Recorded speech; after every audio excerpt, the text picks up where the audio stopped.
teman-teman digitalku, kumaha Bang Cu. Pada kesempatan hari ini Mimin akan mereka film terbaru nih berjudul Imaginary Friends tahun 2024 yang bercerita tentang seorang remaja perempuan bernama Bea yang mengalami fase hidup membingungkan, dimana ia ini tiba-tiba mendapat kemampuan aneh yakni bisa melihat teman hayalan atau imaginary friends, bahkan dapat masuk ke dunia tempat teman hayalan itu berada. Wah, gimana hal ini bisa terjadi ya? So, tonton video ini sampai habis dan langsung saja kita masuk ke alur filmnya. Let's go!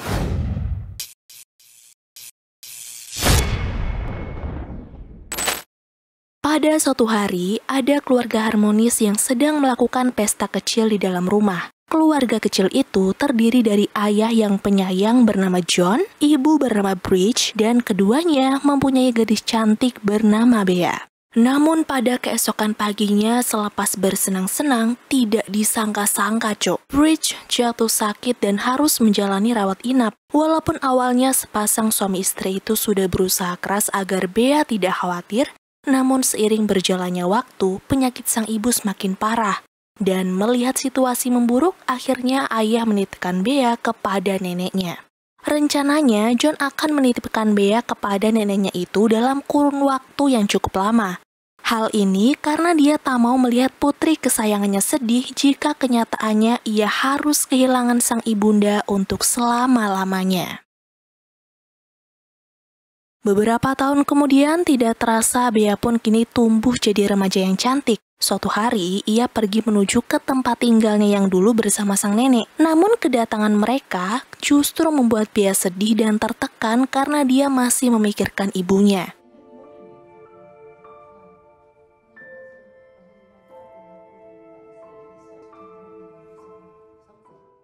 Sesaat setelahnya, mereka kembali ke perjalanan untuk menjenguk sang ayah di rumah sakit. Tapi sayangnya, saat sampai, hanya neneknya sajalah yang boleh masuk ke ruangan rawat inap. Sudah jelas bahwa Bea tidak diperbolehkan masuk ke dalam ruang rawat. Tapi karena ingin bertemu dengan sang ayah, dengan nekatnya ia masuk secara diam-diam tanpa sepengetahuan sang nenek. Berhasil masuk, ternyata sang ayah tidak ada di ruangan tersebut, dan saat Bea akan duduk, tiba-tiba muncullah John yang datang bersama susternya. Melihat itu, Bea langsung memandang sang ayah dengan penuh bahagia, apalagi melihat wajah ceria John yang merias infusannya seperti boneka.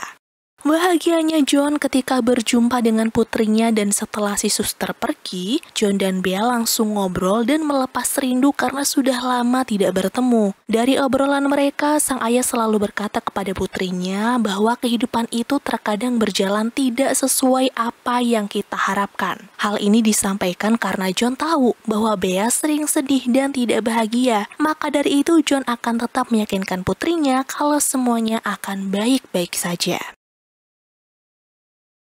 Pada malam harinya, Bea mulai menelusuri rumah lamanya. Di sana, dia melihat lemari yang tersimpan banyak memori kenangan bersama almarhum ibunda. Tidak hanya itu saja, ternyata di sana juga terdapat kamera yang sudah lama tidak dipakai. Penasaran dengan benda itu, akhirnya Bea memutuskan untuk pergi ke toko guna membeli charger dan menghidupkan kamera itu kembali. Namun di perjalanan pulang, Bea sadar nih ada seseorang yang diam-diam mengikutinya. Karena was-was, dia pun berhenti untuk melihat sekitar. Dan benar saja, ada kupu-kupu humanoid bernama Blossom yang kemudian ketika Bea akan mendekatinya, makhluk kupu-kupu itu langsung lari masuk ke apartemen.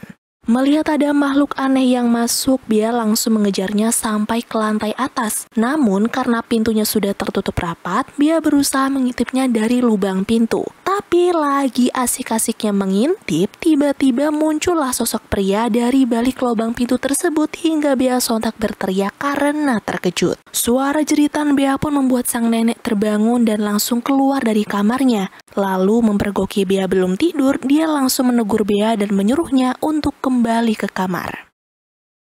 Keesokan paginya, Bea kembali ke rumah sakit guna menjenguk sang ayah. Saat akan menuju ke ruang rawat, dia sempat berhenti karena mendengar suara anak laki-laki yang memanggilnya. Penasaran, Bea pun menghampiri anak tersebut dan mengajaknya berkenalan. Ternyata anak itu bernama Benjamin. Pada pertemuan pertama itu juga, Bea langsung sedih karena diberitahu bahwa tangan dan kaki Benjamin sedang terluka parah. Namun hebatnya bocah itu tidak patah semangat, Cok, dan yakin suatu saat nanti dia pasti akan sembuh. Selepas berkenalan dengan Benjamin, Bea kembali teringat dengan sang ayah dan segera menuju ruang rawat. Sampai di kamar, Bea melihat ada selembar kertas berisi pesan yang ditulis oleh ayahnya. Karena dari dulu Bea sudah paham dengan candaan ayahnya itu, jadi dia langsung paham bahwa saat itu juga ayahnya pasti sedang bersembunyi. Ketika malam telah tiba, Bea kembali pulang ke apartemen dan membuka kamera yang sempat mati sebelumnya. Namun lagi-lagi Bea diganggu oleh makhluk aneh yang ditemukannya kemarin malam. Karena geram, akhirnya dia mencoba untuk mengejarnya kembali. Sayangnya makhluk tersebut cepat sekali menghilang, Cok. Lalu pada saat keluar dari apartemen, Bea melihat bahwa makhluk tersebut pergi berdua dengan seorang pria. Jiwa penasaran Bea pun semakin menggebu-gebu karena ingin tahu tentang sosok makhluk yang dia lihat tadi. Dia diam-diam mengikutinya dari arah belakang hingga sampai di sebuah rumah. Di sana Bea melihat dengan jelas bahwa pria dan makhluk tadi masuk ke kamar anak melalui jendela. Beberapa saat kemudian, setelah si pria bernama Calvin itu masuk, dia pun berjalan secara diam-diam. Usut punya usut kedatangan Calvin ke tempat itu karena ia ingin bertemu dengan imaginary friends. Belum lama mengendap-endap, di dalam sana dia menemukan makhluk berbulu dan berbadan besar dari balik lemari.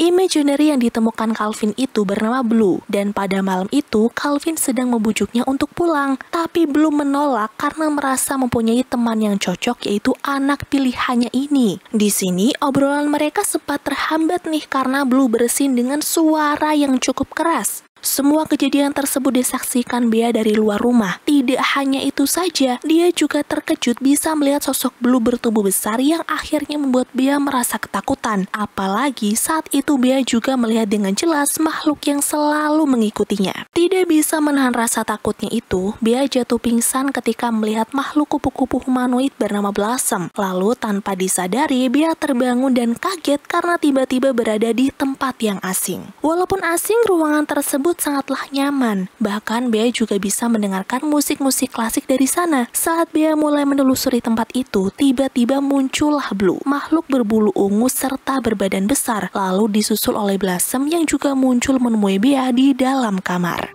Ooh, I wouldn't do that. What was that? God, what do you mean? I'm Blue. Big finger. Lovely. Well, Drink tea. not helping. Stop. Okay? I don't need any of this. Woo. Okay. Blue dan Blossom sangat menyukai anak-anak, makanya mereka mengajak Bea untuk berkenalan terlebih dahulu. Akan tetapi percakapan mereka sempat terhenti karena kehadiran Calvin. Kebetulan pada waktu itu Calvin merasa terganggu atas keberadaan Bea di ruangannya. Sebenarnya Bea sendiri pun tidak begitu suka dengan perlakuan Calvin, karena pria itu sangat tidak ramah terhadap anak-anak, dan ujung-ujungnya Bea pun langsung pulang dengan perasaan kesal. Paginya, Bea kembali ke rumah sakit untuk menjenguk sang ayah, dan tidak luput dari ingatannya, ia pasti membawa seikat bunga yang cantik. Sesampainya di rumah sakit, Bea melewati kamar rawat Benjamin, namun sayangnya tidak ada seorang pun di dalam ruangan tersebut. Maka dari itu, Bea hanya memberikan setangkai bunga untuk Benjamin. Setelahnya, ia kembali ke kamar sang ayah, dan di tengah perjalanan, dia melihat Blue ada di sekitar rumah sakit. Blue yang tahu jika Bea sempat melihatnya, dia berusaha menghindar dan mencari tempat untuk bersembunyi. Namun karena tubuh Blue besar, Bea pun bisa dengan mudah menemukannya. Saat bertemu, Bea langsung marah kepada Blue karena mereka masih di rumah sakit dan orang dewasa tidak mungkin bisa melihat makhluk if. Maka dari itu dia takut disangka orang gila oleh orang sekitar. Namun anehnya, anak kecil seperti Benjamin tidak dapat melihat makhluk if. Dia hanya melihat bahwa Bea sedang berbicara sendirian. Hi.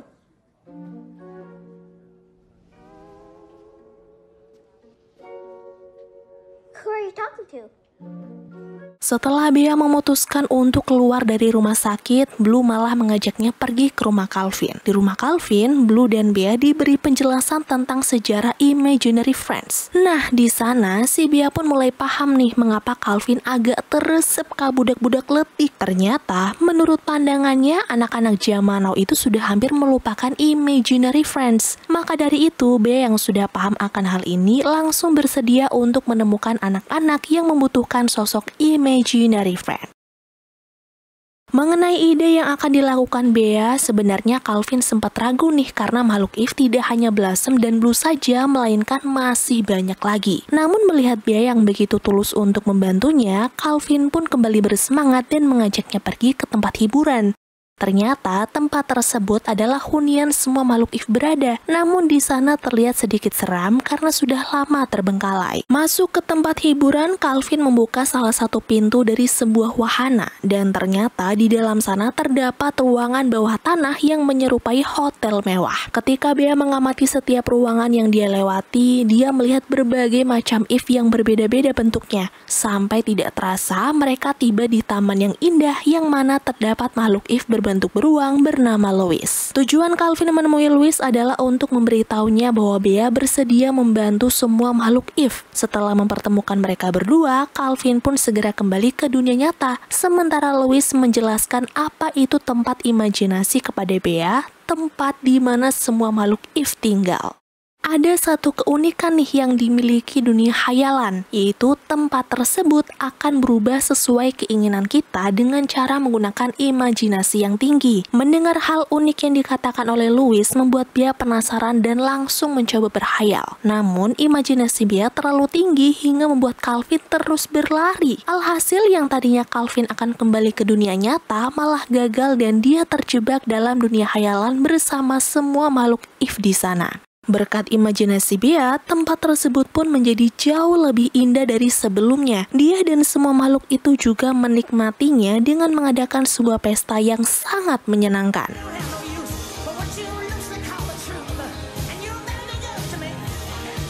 Selesai acara pesta di dunia khayalan, sekarang saatnya Calvin dan Bea pergi ke dunia nyata lagi.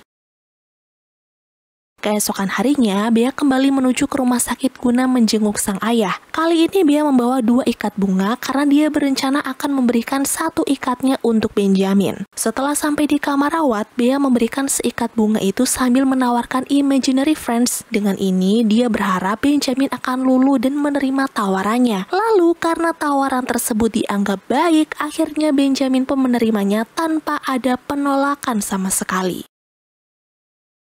Berhasil memberikan penawaran, sekarang Bea dan Calvin akan mengadakan interview kepada semua makhluk Eve. Hal ini dilakukan karena mereka akan memberikan makhluk Eve sesuai kriteria anak-anak. Beberapa saat kemudian selesai menginterview, Bea dan Calvin membawa imaginary friends yang sudah lulus interview. Sayangnya ketika beberapa Eve ditawarkan kepada Benjamin, tidak ada satupun yang diterimanya. Dan kejadian ini pun sempat membuat Bea hampir menyerah. Sore harinya, Bea dan para makhluk Eve keluar dari rumah sakit dan pergi ke taman hiburan. Sambil duduk bersama Louis, Bea bercerita tentang kebingungannya, di mana dia bertanya mengapa kebanyakan anak-anak tidak bisa melihat Eve. Tidak hanya itu saja, Bea juga bingung kenapa harus orang dewasa yang bisa melihat sosok Louis. Mendengar pertanyaan itu, Louis berusaha menjawabnya dengan santai, dan Louis tidak akan memberikan jawabannya begitu saja. Justru dia akan meminta Bea untuk memainkan imajinasinya agar mengerti akan jawabannya itu. Dengan menutup kedua mata, Bea mulai memainkan imajinasinya lagi, dan seketika itu taman yang tadinya sepi pun menjadi ramai akan pengunjung. Semua makhluk Eve juga ikut meramaikan taman hiburan, dan hal ini sungguh membuat suasana hati Bea bergembira. Nah, saat itulah Bea mulai paham akan jawaban yang diberikan Louis, di mana sebenarnya jawaban itu adalah hanya anak dengan berimajinasi tinggilah yang dapat melihat makhluk imaginary friends. Di sisi yang lain, John sedang melihat rekaman video dulu saat keluarganya masih utuh. Memori itu pun membuat dirinya sangat sedih. Alhasil, dengan penyakit yang diderita oleh John sekarang, hal itu malah membuatnya semakin parah dan berpikir untuk menyusul istrinya saja. Sementara itu, Bea terlihat sedang makan malam bersama sang nenek. Di malam itu, nenek bercerita tentang impiannya di masa muda. Bahkan, nenek langsung menunjukkan foto yang menunjukkan dirinya yang dulu seorang balerina. Namun anehnya, saat memandang foto tersebut, Bea melihat ada sosok Eve yang sangat jelas. Di sini, Bea pun paham bahwa selama ini makhluk Eve sudah ada sejak zaman dulu. Oleh karena itu, dia langsung menemui Blossom untuk memastikannya. Dan setelah tahu bahwa semua itu benar, Bea mempunyai ide untuk mengembalikan ingatan neneknya tentang Blossom. Agar rencananya berhasil, dia harus menggunakan musik balet yang diputar neneknya dulu waktu masih muda. Dan beruntungnya, usaha tersebut tidak sia-sia, Cok. Ketika musik itu diputar, nenek spontan mengingat gerakan balet dan langsung mempraktekannya. Melihat sang nenek menari, tubuh Blossom pun tiba-tiba bersinar terang. Dan ternyata benar, selama ini pemilik Eve kupu-kupu itu adalah neneknya sendiri.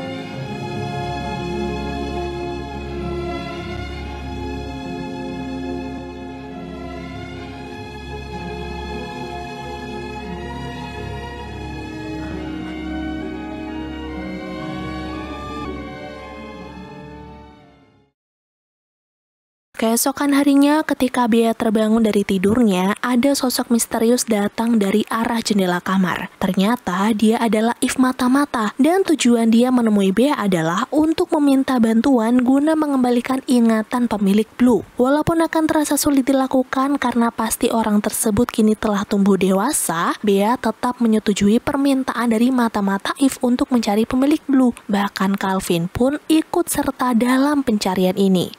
Setelah ditelusuri, akhirnya mereka menemukan pria pemilik Blue di tengah kota dan kelihatannya pria itu sedang tergesa-gesa masuk ke kafe. Dengan cepat, Bea dan yang lain pun berusaha mengejar pria tersebut. Namun, rencana awal gagal ketika Bea akan mengajak ngobrol karena ulah dari Blue yang membuat si pria ketakutan.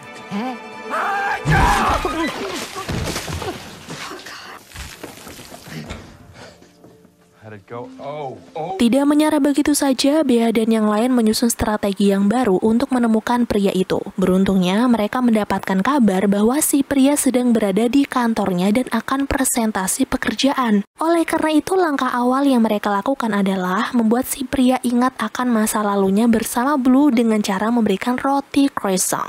Dan sesuai rencana, semuanya berjalan dengan lancar. Blue berhasil meyakinkan pria tersebut ketika merasa gugup dalam menyampaikan presentasinya. Setelah berhasil mempertemukan Blue dengan pemiliknya, Bea dan Calvin kembali lagi ke dunia khayalan. Mereka semua disambut meriah dan keberhasilan itu langsung dirayakan. Namun sayangnya saat Bea kembali ke rumah, ia malah mendengar berita buruk tentang sang ayah di mana penyakit ayahnya makin parah dan sekarang ia mengalami kritis.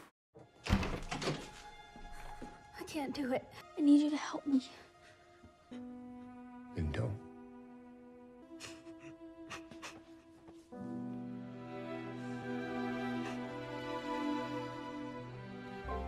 Thank you. Mendengar hal buruk itu, makhluk Eve pergi ke rumah sakit untuk memberi support kepada Bea. Ketika Bea menemui sang ayah di rumah sakit, suasana pun berubah menjadi menyedihkan karena saat itu Bea mencurahkan semua isi hatinya. Jadi, selama ini Bea tidak pernah mengungkapkan hal itu kepada ayahnya. Dan setelah ayah tahu kegelisahan Bea selama ini, dia pun berubah pikiran dan akan tetap berusaha bertahan hidup untuk putrinya.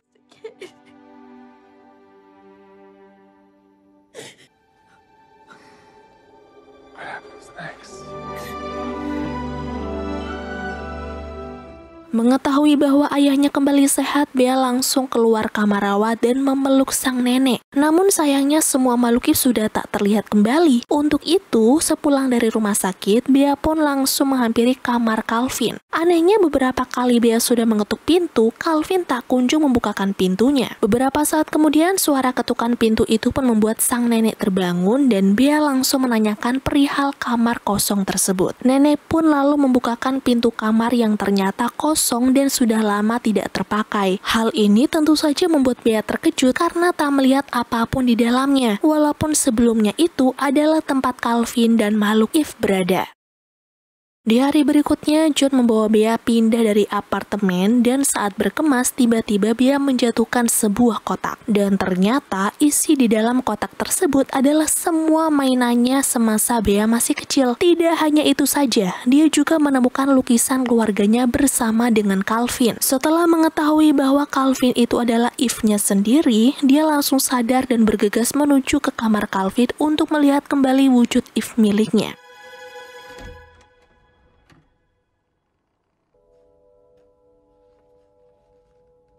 Karena Bea langsung teringat pesan yang dikatakan oleh Louis, Bea langsung memejamkan mata dan mulai berimajinasi kembali. Dan benar saja, apa yang dilakukannya berhasil membuat makhluk Eve itu kembali. Dan film pun berakhir.